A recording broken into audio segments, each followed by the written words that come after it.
پھر ایک بہت بڑی جو عبادت ہے وہ حج کی عبادت ہے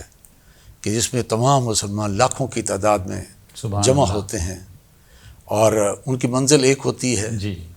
لباس بھی ایک لباس ایک ہوتا ہے، منزل ایک ہوتی ہے، اگرچہ راستے مختلف ہوتے ہیں، جی، رنگ و نسل بھی ہاں مختلف مختلف ہوتی ہے، ہاں، لیکن یہ کہ جانا ایک طرف ہے۔ سبحان اللہ، یہ بھی اپنائیت پیدا کرتا ہے، محبت پیدا کرتا ہے، اس میں برکت پیدا ہوتی ہے۔ اسی طرح رمضان بھی جو ہے نا، اللہ تعالیٰ نے ایک بڑا خاص مہینہ ہمیں دیا ہے، اور رمضان کے بارے میں حضور صلی اللہ علیہ وسلم کا قول مجھے ہمیشہ یاد رہتا ہے کہ آپ نے فرمایا کہ اللہ تعالیٰ فرماتا ہے کہ مسلمان کے ہر عمل کو میں 10 سے لے کر 700 گنا تک ضرب دے دیتا ہوں، سبحان اللہ، سبحان اللہ، سوائے روزے کے۔ اللہ اکبر، اور روزے کے بارے فرمایا کہ الصوم لی وانا اجزی بہ، اللہ اکبر، روزہ خاص میرے لیے ہے اور میں ہی اس کی جزا دوں گا۔ سبحان اللہ، حالانکہ نماز، روزہ، یہ حج، زکوٰۃ، یہ سب اللہ ہی سب کے، بھی اللہ کے لیے ہیں۔ لیکن روزے کے لیے خاص اللہ نے فرمایا اس کے انسان کا رجوع اللہ کی طرف ہوتا ہے، اللہ اکبر، تقویٰ پیدا ہوتا ہے، روحانیت پیدا ہوتی ہے، للہیت پیدا ہوتی ہے، تو اس کے لیے خاص اللہ نے فرمایا کہ اس کا اجر تو میں خود ہی دوں گا۔ اب روزے میں آپ جانتے ہیں کہ انسان، پوری امت ایک ہی وقت میں جی، صبح کو سحری کرتی ہے، پھر ایک ہی وقت میں روزہ رکھتے ہیں، پھر افطاری ہوتی ہے، پھر رات کو تراویح ہوتی ہے، سبحان اللہ، قرآن کے ساتھ رات بسر ہوتی ہے۔ سبحان اللہ، یہ چیز ایک اپنائیت پیدا کرتی ہے، ایک کانسیپٹ آف فیملی پیدا کرتی ہے، جی، ایک ہماری کمیونٹی ہے، جی، اور پوری دنیا میں چاہے جغرافیکل باؤنڈریز ڈفرینٹ ہیں، لیکن ہم ایک نظریے کے تحت ملے ہوئے ہیں، سبحان اور اللہ، ایک ہی وقت میں ہم جو ہے اجتماعی کام کے اندر لگے ہوئے ہیں، سبحان اللہ، اور ہمیشہ اجتماعی کاموں کے اندر ایک وحدت پیدا ہوتی ہے اور برکت پیدا ہوتی ہے، اور ایک دوسرے سے محبت اور اپنائیت جو ہے وہ بڑھتی ہے۔ جی، تو اللہ تعالیٰ نے یہ ایک عبادت، ایسی عظیم عبادت دی ہے کہ اگرچہ رمضان کا پروگرام ایک دوگنا پروگرام ہے کہ دن کا صیام اور رات کا قیام، یہ دو چیزیں علیحدہ ساتھ ساتھ چلتی ہیں، تو اس میں مسلمان امت مسلمہ پوری، یعنی پورے مہینے میں 11 مہینے کے بعد جو ایک مہینہ آتا ہے، اور اس میں ان کی تمام جو ہے روٹین بالکل بدل جاتی ہے، ماہ تربیت ہوتی ہے، اور دن کو وہ روزہ رکھتے ہیں اور رات کو قرآن کے ساتھ بسر کرتے ہیں۔ سبحان اللہ، تو یہ اس کے بارے میں حضور صلی اللہ علیہ وسلم کی ایک حدیث بھی ہے کہ الصیام والقرآن یشفعان للعبد، سبحان اللہ، کہ روزہ اور قرآن اللہ کی جناب میں سفارش کریں بارش گے۔ کریں گے، اللہ، یقول الصیام، کہ روزہ کھائے گا کھڑے ہو کر، اے رب انی منعتہ الطعام والشہوات بالنہار فشفنی فیہ، کہ اے رب میں نے تیرے اس بندے کو کھانے پینے سے روکا، خواہشات سے روکے رکھا، لہٰذا اس کے حق میں میری سفارش قبول فرما۔ سبحان اللہ، اب قرآن کھڑا ہوگا، وَيَقُولُ القرآن، اور قرآن کہے گا انی منعتہ النوم باللیل، اللہ، میں نے اس کو رات کو سونے سے روکے رکھا، وَشَفِّنِي فِيهِ، لہٰذا اس کے حق میں میری بھی سفارش قبول فرما۔ تو حضور فرماتے فَيُشَفَّعَانِ، اللہ ان دونوں کی سفارش قبول فرمائے۔ اللہ اکبر، تو یہ ایک اتنی عظیم عبادت ہے، اس کا اتنا بڑا اجر ہے کہ اللہ نے فرمایا باقی عبادت کے علاوہ اس کا اجر میں خود دوں گا۔ بھاجی کیا رہ گیا؟ جب قرآن اور روزہ اللہ کے یہاں سفارش کریں گے اور اللہ ان کی سفارش کو قبول فرمائے گا، تو باقی کیا بچ گیا پیچھے؟ تو یہ ہمارے لیے ایک واقعی ایک رمضان المبارک کا بابرکت مہینہ ہمارے لیے ایک ایسا نیکیوں کا موسم بہار ہے جو ہمارے لیے رحمت، مغفرت اور جہنم سے آزادی کے پروانے لے کر آتا۔ سبحان اللہ۔ بات کو آگے بڑھاتے ہیں، ہمارے ساتھ اسٹوڈیوز میں موجود ہیں محترم جناب فاروق احمد صاحب۔ فاروق صاحب، ڈاکٹر طاہر خاکوانی صاحب بہت عمدہ گفتگو فرما رہے تھے رمضان اور وحدت اور اجتماعیت کے حوالے سے، تو آپ اس حوالے سے کیا فرمائیں گے؟ ہمارے ناظرین کو رہنمائی فرمائیں کہ کس طرح سے ہم یہ رمضان المبارک کے مہینے میں یہ امت مسلمہ کی جو وحدت ہے وہ ہم کیسے ممکن ہو سکتی ہے؟ جی، جزاک اللہ خیر۔ سب سے پہلے تو ڈاکٹر صاحب شکریہ کہ آپ نے ایک انتہائی اہم موضوع پر جو ہے یہاں پر گفتگو کرنے کے لیے یہاں پر جو ہے آپ نے دعوت دی۔ تو سب سے پہلی بات تو میں اس ضمن میں یہ کرنا چاہوں گا، محترم ڈاکٹر صاحب نے، ڈاکٹر طاہر خاکوانی صاحب نے بڑی جامع انداز میں وحدت کے حوالے سے مختصراً لیکن جامع انداز میں ہمیں بہت ساری باتیں سمجھا دیں۔ میں یہاں پر وہ آیت قرآنی جو ہے روزے کے حوالے سے جو سورۃ البقرہ کی آیت نمبر 183 ہے، یا ایھا الذین آمنوا کتب علیکم الصیام، یہاں پر بس اس بات پر جو ہے وہ تھوڑا سا فوکس کرنے کی ضرورت ہے کہ اللہ سبحانہ و تعالیٰ نے جب یہ حکم بھی دیا نا کوتیبہ علیکم الصیام تو اس سے پہلے یا ایھا آمنو، آمنو سے مراد کہ اے وہ لوگوں جو ایمان لائے ہو، تو یہاں پہ پوری امت کو ہی خطاب کیا،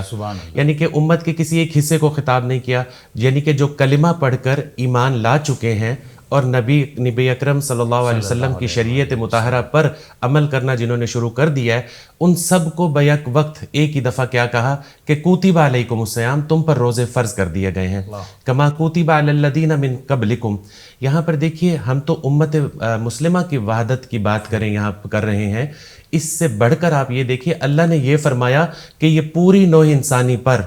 یعنی کہ جتنے بھی انبیاء اور رسول آئے ہیں مسلمانوں سے پہلے، سب پر ہی روزہ فرض کر دیا گیا تھا۔ تو مطلب اگر دیکھا جائے تو اللہ سبحانہ وتعالیٰ نے اس روزے کی عبادت کو اپنے تمام انبیاء اور رسول کے ذریعے سے تمام نوع انسانی پر فرض کیا ہے۔ اب چونکہ انہوں نے، میں اور آپ جانتے ہیں یہود و نصارہ نے اس کے اندر جو اپنے مذاہب کے اندر تحریفات کی، وہ لفظی بھی ہیں معنوی بھی ہیں اپنی کتب کے اندر، تو پھر اللہ سبحانہ وتعالیٰ نے ایک مرتبہ پھر جناب نبی پاک صلی اللہ علیہ وسلم کو یہاں پر قرآن کے ذریعے سے کیا دیا، ایک پھر دوبارہ یہی حکم دیا کہ کوتیبہ علیکم الصیام کما کوتیبہ علی الذین من قبلکم۔ یہ نہ سمجھو کہ صرف امت مسلمہ کو کہ یہ روزہ دیا جا رہا ہے، بلکہ اس سے پہلے جو لوگ گزرے ہیں ان کے پاس بھی تھا۔ اور اب اگر ہم امت مسلمہ کی وحدت کی بات کریں تو ہمیں یہ بات سمجھنی ہوگی کہ روزے کا جو مقصد بتایا گیا لعلکم تتقون،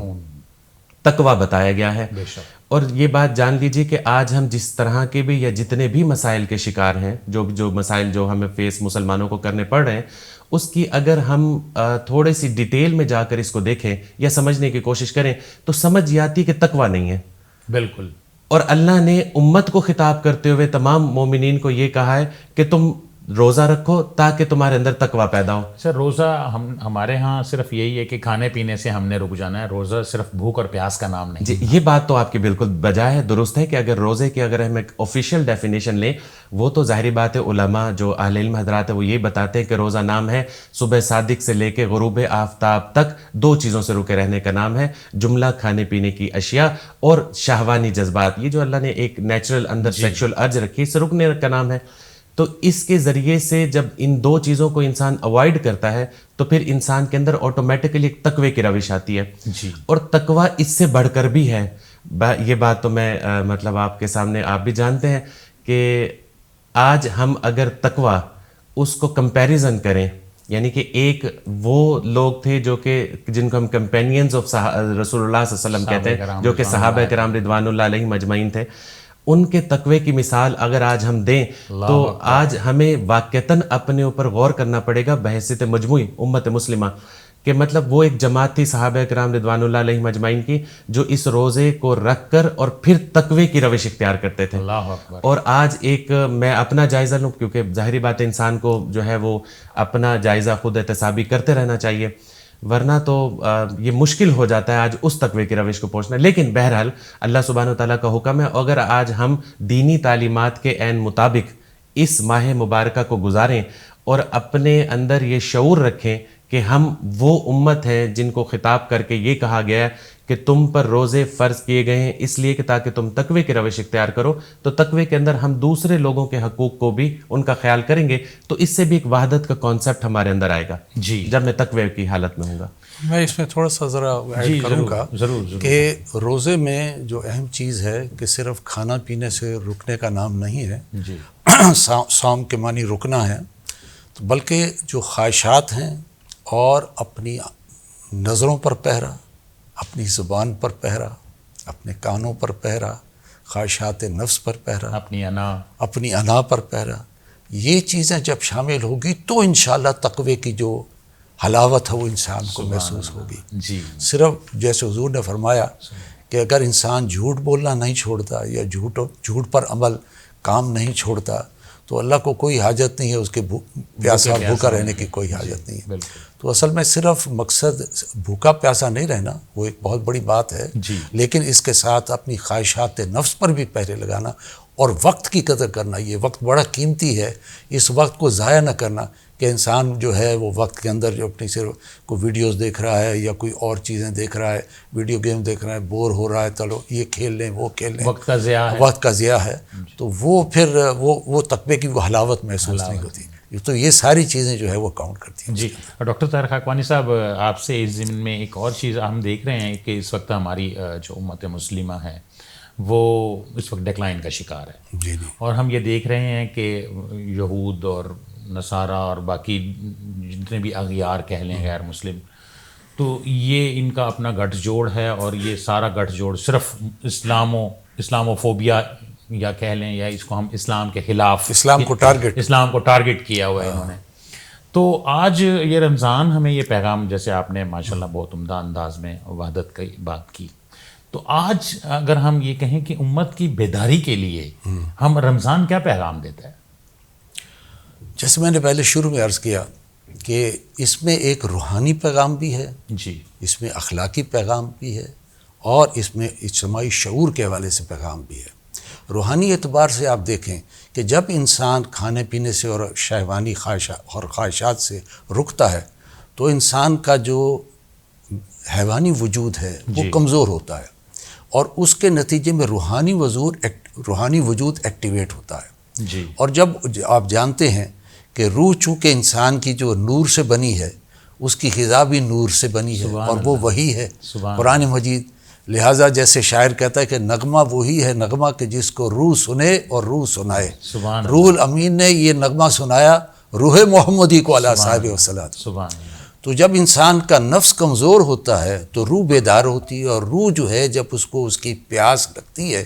اور اس کی جو ہے غذا قرآن جب اس کو ملتی ہے تو روح کی توجہ اللہ کی طرف ہوتی ہے، روح متوجہ ہوتی ہے اللہ کی طرف، اور روح بیدار ہوتی ہے. تو یہ روزے کا بڑا حاصل ہے کہ انسان کی روح ایکٹیویٹ ہو کر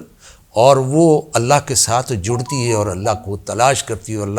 اللہ کا قرب چاہتی ہے، اللہ کی محبت چاہتی ہے، اور یہی چیز انسان کے اندر جو ہے روحانی طور پر ایکٹیویٹ ہوتی ہے. جی. اسی طرح جو ہے وہ اخلاقی طور پر بھی انسان کے اندر، جیسے حضور نے فرمایا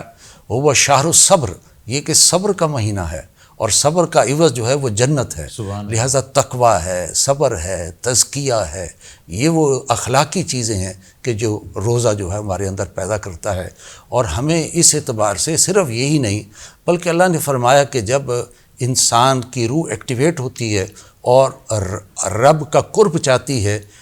تو رب فرماتے ہیں، اللہ تعالیٰ فرماتے ہیں کہ میں تو تمہاری اجیب دعوت الداعی اذا دعانی فلیستجیبوا لی ولیؤمنوا بی، میں تو ہر پکارنے والے کی پکار کو سنتا ہوں اور جواب دیتا ہوں اور قبول کرتا ہوں. یہ انقلاب لا رہی ہے، یہ بہت بڑی تبدیلی ہے جو ہے. تو اللہ تعالیٰ فرماتے ہیں کہ میں تو بخشنے کے لیے تیار ہوں. سبحان اللہ. تم نے کبھی غور ہی نہیں کیا کہ میں تو خود تمہارے اندر موجود ہوں. سبحان اللہ. تو یہ روحانی ایکٹیویشن اور اخلاقی جو ہے بیداری پیدا ہوتی ہے. اور اس میں ایک اور چیز جو اللہ نے فرمایا کہ اس عبادت کے ذریعے سے تمہارا روحانی پہلو اجاگر ہونا ایک طرف ہے، اور میں اس کو اگر تم مانگو گے تو میں قبول بھی کروں گا، اور یعنی تمہاری دعائیں قبول کروں گا. لیکن ساتھ یہ تقاضا بھی فرمایا، دو تقاضے فرمائے کہ فلیستجیبوا لی ولیؤمنوا بی، تو انہیں بھی تو چاہیے کہ وہ میری بات کو بھی مانیں اور قبول کریں اور مجھ پر ایمان رکھیں. لہٰذا اللہ کے جو احکام ہیں، شرعی احکام ہیں، یہ دو طرفہ معاملہ ہے کہ، اور قرآن میں اب آتا ہے کہ ان تنصر اللہ ینصرکم، اگر تم اللہ کی مدد کرو گے تو اللہ بھی تمہاری مدد کرے. فاذکرونی اذکرکم، اگر تم اللہ کو یاد کرو گے تو اللہ بھی تمہارے یاد کرے. اگر تمہارا رخ اللہ کی طرف ہوگا تو اللہ کا رخ بھی تمہاری طرف ہوگا. لیکن اگر تمہارا رخ دوسری طرف ہوگا تو اللہ کا رخ بھی پھر دوسری طرف ہوگا. مطلب یہ ایک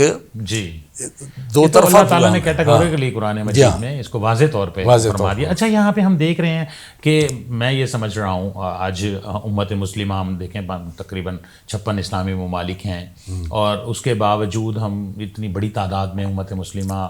ہے اس دنیا میں، لیکن آج ہم دیکھ رہے ہیں کہ ہمارے اندر وہ اتحاد اور اتفاق نہیں ہے، جبکہ رمضان ہمیں یہ پیغام دیتا ہے کہ آپس میں متحد رہو. اور قرآن نے بھی کہا، میں نے جیسے آیت بھی پڑھی، وَاعْتَصِمُوا بِحَبْلِ اللَّهِ جَمِيعًا وَلَا تَفَرَّقُوا. تو آپ یہ دیکھ رہے ہیں کہ ہم یہ دیکھ رہے ہیں کہ اس وقت امت مسلمہ ایک انتشار کا شکار ہیں، اور ہم ایک دوسرے کے خلاف ہم برسر پیکار ہیں. تو یہ کیسے ہم رمضان کا پیغام ہمیں اتحاد و اتفاق کی طرف لے کے آئے؟ جی ماشاءاللہ، آپ نے بہت ہی عمدہ بات کہی ہے. تو اس ضمن میں دو باتیں عرض کروں گا. ایک تو جو شروع میں آپ نے آیت تلاوت کی کہ واعتصموا بحبل اللہ جمیعا ولا تفرقوا، جی کہ مل جل کر اللہ کی رسی کو تھامو اور آپس میں متفرق نہ ہو جاؤ۔ اچھا، اللہ کی رسی کے بارے میں مختلف اقوال موجود ہیں، ایمان ہے، اسلام ہے، جی لیکن ایک حضور نبی کریم صلی اللہ علیہ وسلم کی حدیث ہے کہ آپ صلی اللہ علیہ وسلم جب ایک مسجد نبوی میں آئے تو لوگ قرآن پڑھ رہے تھے، سمجھا رہے تھے، تو آپ نے پوچھا کیا تم گواہی دیتے ہو کہ اللہ کے سوا کوئی معبود نہیں اور میں اس کا رسول ہوں اور یہ قرآن اللہ کی طرف سے آیا؟ تو سب نے کہا بلا یا رسول اللہ۔ تو فرمایا دیکھو یہ قرآن اللہ کی رسی ہے، هو حبل اللہ الممدود من السماء الی الارض، یہ اللہ کی رسی ہے جو تنی ہوئی ہے زمین سے لے کر آسمان تک، اس کا ایک سرا اللہ کے ہاتھ میں ہے، اس کا دوسرا سرا تمہارے ہاتھ میں، یہ ہے وحدت کی بنیاد۔ لہٰذا قرآن اصل میں وحدت کی بنیاد ہے، اور اس سے محبت کرنا، اس کے تقاضے ادا کرنا،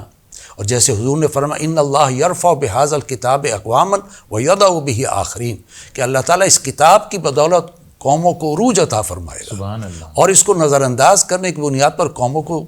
رسوا کر دے گا، گرا دے گا۔ لہٰذا قرآن ہی عروج کا ذریعہ ہے۔ اور ولا تفرقوا، آپس میں متفرق نہ ہو جاؤ، گویا کہ اگر قرآن سے جڑ گئے تو تفرقہ بازی بھی ختم ہو جائے گی۔ تو یہ وحدت کا ذریعہ ہے، اس کے تقاضے ادا کرنا، صرف قرآن کو مان لینا کہ یہ اللہ کی کتاب ہے، الحمدللہ مسلمان اس بات کو تسلیم کرتے ہیں، لیکن یہ کہ اس کی تلاوت روزانہ کرنا، اس پر غور و فکر کرنا اور اس پر عمل کرنا، انفرادی اور اجتماعی جو احکام ہے اس پر عمل کرنا اور اس کو دوسروں تک پہنچانا، یہ اس کے تقاضے ہیں۔ انشاءاللہ جب امت اس کی طرف آئے گی تو یہ بنیاد مرصوص بن جائے گی۔ جی اچھا، دوسری چیز جو میں نے عرض کیا، میں نے کہا دو باتیں ہیں۔ دوسری، انہی آیات کے اندر اللہ تعالیٰ نے ایک پیغام دیا، وَلِتُكَبِّرُوا اللَّهَ عَلَىٰ مَا هَدَاكُمْ وَلَعَلَّكُمْ تَشْكُرُونَ، اور جو ہم نے تمہیں ہدایت دی اس مہینے میں، قرآن جیسا پیغام دیا ہے، ہدی للناس وبینات من الہدی والفرقان، لوگوں کے لیے ہدایت ہے، ہدایت کی واضح نشانی ہے، تو یہ ہدایت جو تمہیں اس مہینے میں، ایک مہینے میں پورا قرآن تم نے سنا اور کیا، تو اب اللہ کی کبریائی بھی کرو۔ اب اللہ کی کبریائی کیا ہے؟ اس کے دو مفہوم ہیں، اللہ کی کبریائی اپنے الفاظ سے اور اللہ کی کبریائی کے احکام کا نفاذ۔ سبحان اللہ، اللہ کی کبریائی کا اعلان اور اس کا نفاذ۔ تو اعلان تو ہم کرتے ہیں، ہم اذان میں کہتے ہیں اللہ اکبر اللہ اکبر، اچھا نماز میں کھڑے ہو کر کہتے ہیں اللہ اکبر، پیچھے جو ہے اقامت ہوتی ہے اس میں اللہ اکبر اللہ اکبر، تو یہ زبان سے اللہ کی کبریائی کا اعلان ہے۔ لیکن اصل کبریائی وہ ہوگی کہ جب اللہ کو ایز اے سپریم اتھارٹی مان لیا جائے، اس کی حاکمیت کو تسلیم کر لیا جائے، اس کے قانون کو، اس کی شریعت کو، اس کے احکام کو، اس کے نظام عدل و قسط کو نافذ کیا جائے، یہ گویا کہ اللہ کی کبریائی کا اب نفاذ ہو گیا۔ سبحان اللہ۔ تو آج دنیا میں ہم جو دیکھتے ہیں کہ امت مسلمہ جو اس وقت زوال سے دوچار ہے اور یہود اور نصارہ مل کر جو اس امت کے اتحاد کو مزید توڑ پھوڑ کرنے میں مصروف ہیں، تو ہمارے لیے یہ بہت ضروری ہے کہ ایک تو قرآن سے جڑ جائیں، تفرقے سے دور رہیں، اور دوسرا یہ کہ اللہ کی کبریائی کا نفاذ، جس مقصد کے لیے پاکستان بنا، کہ پاکستان کا مطلب کیا؟ لا الہ الا اللہ۔ تو آج 75 برس سے زیادہ ہو گئے، لیکن ہمارے آئین میں تو یقیناً یہ لکھا ہوا ہے کہ no legislation will be done repugnant to the Quran and Sunnah, لیکن یہ کہ اس کے اوپر عمل درآمد جو ہے نا وہ ابھی تک تشنا ہے، لہٰذا اس کی طرف توجہ ہوگی تو انشاءاللہ آپ دیکھیں گے کہ حضور کی حدیث صحیح ثابت ہوگی کہ اللہ تعالیٰ قوموں کو عروج دیتا ہے اس کتاب کی بدولت۔ سبحان اللہ، سبحان اللہ۔ محترم جناب ڈاکٹر طاہر قادری صاحب، بہت عمدہ انداز میں آپ اتحاد اور اتفاق کے ماحول کی بات کر رہے تھے۔ اسی بات کو آگے بڑھاتے ہیں، ہمارے اسٹوڈیوز میں موجود ہیں محترم جناب فاروق احمد صاحب۔ فاروق صاحب، ہمارے ناظرین کو بتائیں کہ اتحاد اور اتفاق کے حوالے سے ڈاکٹر صاحب نے ہمیں بتا دیا کہ قرآن ہی ایک ذریعہ ہے جس کے ذریعے سے ہم اس کو ایک متحد ہو سکتے ہیں، ایک ہی چیز پر ہم آ سکتے ہیں، چونکہ قرآن پر کسی امت مسلمہ میں کہیں بھی کسی بھی جگہ پر کوئی اختلاف نہیں ہے۔ تو اب اس کے فوائد بہت سارے ہیں، اور خاص طور پر رمضان المبارک سے اگر ہم ریلیٹ کرتے ہیں، چونکہ روزے کے حوالے سے بھی چونکہ قرآن میں واضح حکم آ گیا، تو لہٰذا امت مسلمہ ساری ہم روزے رکھ رہے ہیں، تو آپ اس کے بارے میں ہمارے ناظرین کو بتائیں کہ اس کے فوائد کیا ہیں؟ جی، اس حوالے سے چونکہ آپ کا سوال یہ تھا نا کہ اس وقت یہود و نصارہ کا جو کردار دنیا میں مسلمانوں کے خلاف چل رہا ہے، اب یہاں پر رمضان ہمیں پیغام کیا دیتا ہے؟ سب سے پہلی بات تو یہ جان لیجئے کہ روزہ جو ہے میں نے جیسے شروع میں بات کی یہ لذات دنیاوی کو چھوڑنے کا نام ہے جی، یعنی کہ کھانے پینے کی اشیاء سے بھی رکیں گے شہوانی جذبات سے بھی رکیں گے. اب جب ہم ان دو اشیاء کو ترک کریں گے ان دو لذات کو ترک کریں گے تو وہ جو انفلوئنس ہے ان کا وہ جو یہود و نصارہ مسلمانوں کے در پہ آئے ہوئے ہیں اس وقت یعنی کہ وہ ہر طرح سے کسی نہ کسی حوالے سے یعنی کہ جیسے قرآن میں بھی یہ آیا نا کہ یہ یہود اور نصارہ تمہیں کوئی نہ کوئی نقصان پہنچاتے رہیں گے یہ کوئی کسر نہیں چھوڑیں گے. بالکل. اب معاملہ یہ ہے کہ اگر مسلمان ان حالات میں غافل رہے اللہ سبحانہ و تعالیٰ کے ساتھ اس کا جو تعلق معلّہ ہے جو اس کی عبادات ہے جو اس کی اخلاص ہے اس کے اندر جو دین کے ذریعے سے شریعت کے احکامات کے ذریعے سے آتا ہے عبادات کے ذریعے سے آتا ہے اگر وہ اس کی طرف توجہ نہیں دے رہا تو اسی کے نتیجے میں ہی مسلمان پستی کا شکار ہوئے جی. اور وہ آپس کی وحدت بھی ان کے درمیان سے پھر آہستہ آہستہ وہ پارا پارا ہوتی گئی. اگر ہم اسی بات کو تسلسل میں آگے لیں کہ آج اگر مسلمان اس روزے کے پیغام کو آگے رکھتے ہوئے یہ لذات دنیاوی چھوڑیں مثلا ایک حدیث مبارکہ ہے اللہ کے نبی صلی اللہ علیہ وآلہ وسلم نے ارشاد فرمایا کہ دیکھو تم پر ایک وقت ایسا آئے گا جب یہ یہود و نصارہ تم پر ایسے دعوت دیں گے جیسے دسترخوان لگانے والی اس پر دعوت دیتی ہے یعنی کہ اس قدر تمہارا قتل عام کریں گے. اب یہاں پر صحابہ نے عرض کی اے اللہ کے نبی کیا اس وقت ہم تعداد میں کم ہوں گے؟ آپ صلی اللہ علیہ وآلہ وسلم نے ارشاد فرمایا نہیں تعداد میں تو تم بہت زیادہ ہوگے کثیر ہوگے لیکن معاملہ یہ ہوگا کہ اس وقت تمہیں ایک بیماری لاحق ہو جائے گی اور وہ بیماری ہے واہن کی بیماری میں تم مبتلا ہو جاؤ گے. صحابہ کرام رضوان اللہ علیہم اجمعین نے عرض کی اللہ کے نبی ہم نے یہ بیماری پہلے نہیں سنی یہ واہن کیا ہے؟ آپ صلی اللہ علیہ وآلہ وسلم نے ارشاد فرمایا حب الدنیا و کراہت الموت کہ تم دنیا سے شدید ترین محبت کرنے شروع کر دو گے دنیا ہی تمہارے لیے سب کچھ ہوگی اسی کا اوڑھنا بچھونا یہیں کی لذات یہی سارا کچھ اور دوسرا کراہت الموت تمہیں موت سے ڈر لگے گا جبکہ موت تو برحق ہے کل نفس ذائقۃ الموت. اچھا اب یہ جو سارے اسباق ہمیں ملتے ہیں ہماری نبی پاک صلی اللہ علیہ وسلم کے سیرت سے ہمیں ملتے ہیں اسی میں ہی اگر ہم ان پر عمل کریں تو آج امت کا اتحاد بھی موجود ہے اور امت کا عروج بھی موجود ہے. اگر آج مسلمان اس دنیاوی لذات کو تھوڑا ترک کرتے ہوئے اور موت تو برحق ہے اس کے لیے بندہ مومن جو ہے وہ 24 گھنٹے جو ہے وہ تیار رہنا چاہیے اس کو کہ نہ جانے کب اللہ کی سبحانہ و تعالیٰ کی طرف سے بلاوا آ جائے. اگر یہ دو چیزیں اگر ہم کمبائن کریں تو پتہ چلتا ہے کہ آج ہم کس طرح سے مطلب متحد ہو سکتے ہیں. آج ہر مسلمان اپنے اندر یہ خیال کرے کہ بھائی مجھے دنیا سے اتنا ہی لینا ہے استفادہ کرنا ہے جتنا اللہ اور اس کے نبی نے حکم دیا جو بھی معاملات ہیں. جیسے حضرت عیسیٰ علیہ السلام کا قول ہے. ہاں حضرت عیسیٰ علیہ السلام کا قول ہے کہ ایک تو وہ ان کا وہ ہے نا کہ تم اپنا مال وہاں جمع کرو جہاں اس کو نہ چوری کا ڈر ہے نہ اس کو کیڑا لگتا ہے. تو جب حضرت عیسیٰ علیہ السلام کے قول کے مطابق جیسے آپ فرما رہے ہیں جب ہمارا مال بھی سارا وہیں جمع ہوگا تو پھر ہمیں موت سے کیا ڈر ہے؟ موت سے کیا ڈر ہے. تو آج اگر ہم صحیح معنی میں اس رمضان کو اس کا احترام کریں اور رمضان کا جو سبق ہے اس روزے کے ساتھ ساتھ وہ مجھے ایک حدیث مبارکہ یاد آ رہی ہے کہ روزے تو بہت سارے لوگ رکھ رہے ہیں. میں اکثر لوگوں سے ملتا ہوں ایون کہ میں اگر ایک 8 یا 9 سال کے بچے سے بھی ملا اور میں نے اسے پوچھا کہ بھائی روزوں کا کیا معاملہ ہے وہ بچہ مجھے کہتا ہے کل میری ملاقات تھی تو بچہ کہتا ہے جی پورے رمضان کے روزے پچھلے 2 سال سے رکھ رہا ہوں. امیجن. اچھا وہ تو ایک بچہ ہے نا بڑے بھی روزے رکھتے ہیں. اللہ کے نبی صلی اللہ علیہ وسلم کا ایک قول مبارک ہے فرمایا کہ دیکھو تم میں سے بہت سے روزے دار ایسے ہیں جن کو ان کے روزے کے بدلے میں سوائے بھوک اور پیاس کے کچھ نہیں ملتا. تو آج ایسا تو نہیں کہ ہم صرف روزہ وہی اس منہ سے رکے رہنے کا نام تو نہیں. تو مطلب اگر ہم اس کو طاری کریں گے اپنے اوپر پورے وجود کے اوپر اور پھر بحیثیت امت ہم دینی تعلیمات کو قرآن کو نبی پاک صلی اللہ علیہ وسلم کی فرمانین کو اگر آج ہم اس کا بغور جائزہ لیں اور اس پر عمل کرنے کی کوشش کریں تو یقیناً میرے دل میں میرے اپنے ایک مسلمان بھائی کے لیے محبت بھی پیدا ہوگی اور اس کے لیے ہمدردی کے جذبات بھی پیدا ہوں گے. تو پھر ہی ہم بطور امت جو ہے وہ اس معاشرے کے اندر کوئی نئی بات جو ہے مطلب ایک نئی آغاز کے ساتھ جو ہے ہم آگے بڑھ سکتے ہیں. جی بہت بہت شکریہ محترم جناب پروفیسر ڈاکٹر طاہر خاکوانی صاحب,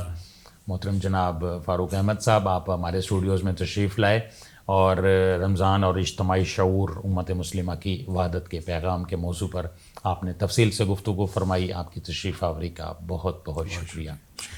ناظرین کرام، پروگرام میں آپ نے ملاحظہ فرمایا کہ رمضان ہمیں اجتماعی شعور دیتا ہے اور امت مسلمہ کی وحدت کا پیغام دیتا ہے. پروگرام آپ نے ملاحظہ فرمایا اور اسی پروگرام میں ہی ڈاکٹر طاہر خاکوانی صاحب اور فاروق احمد صاحب نے اس موضوع پر تفصیل سے گفتگو فرمائی. اور آج ضرورت اس امر کی ہے کہ آج ہم یہاں پہ جس سوسائٹی میں ہم رہ رہے ہیں، ہماری چھوٹی چھوٹے اختلافات، چھوٹی چھوٹی باتوں کو ہم دل میں نہ رکھیں، ہم اپنے دل کو صاف رکھیں. روزہ، جیسے فاروق صاحب فرما رہے تھے، صرف بھوک پیاس کا نام نہیں ہے. تو ہمارے اندر جتنا بھی کینہ، بغض، حسد، عناد اور یہ غیبت اور جتنی بھی اس طرح کی اخلاقی بیماریاں ہیں، اگر ہم رمضان میں ایسی بیماریوں سے کنارہ نہیں کر لیتے تو صرف روزہ صرف بھوک اور پیاس کا نام ہی رہ جاتا ہے. اور جب ہمارے اندر سے یہ بیماریاں ختم ہو جائیں گی تو امت جو ہے وہ ایک جڑ جائے گی، اس کے اندر وحدت آ جائے گی. اور ڈاکٹر طاہر خاکوانی صاحب نے جیسے فرمایا کہ اس کے لیے سب سے بہترین جو طریقہ ہے وہ قرآن ہے، کہ جب ہم قرآن کے ساتھ جڑیں گے، اور یہ رمضان اور قرآن کا آپس میں ویسے بھی بہت گہرا تعلق ہے، تو اب جب ہم دن میں روزہ رکھیں اور رات کو قیام اللیل کریں اور قرآن کے ساتھ جب ہم اپنے تعلق کو مضبوط کریں گے تو انشاءاللہ کامیابی ہمارا مقدر ہوگی. انہی الفاظ کے ساتھ اپنے میزبان افتخار علی گیلانی کو اب اجازت دیجیے. اللہ حافظ.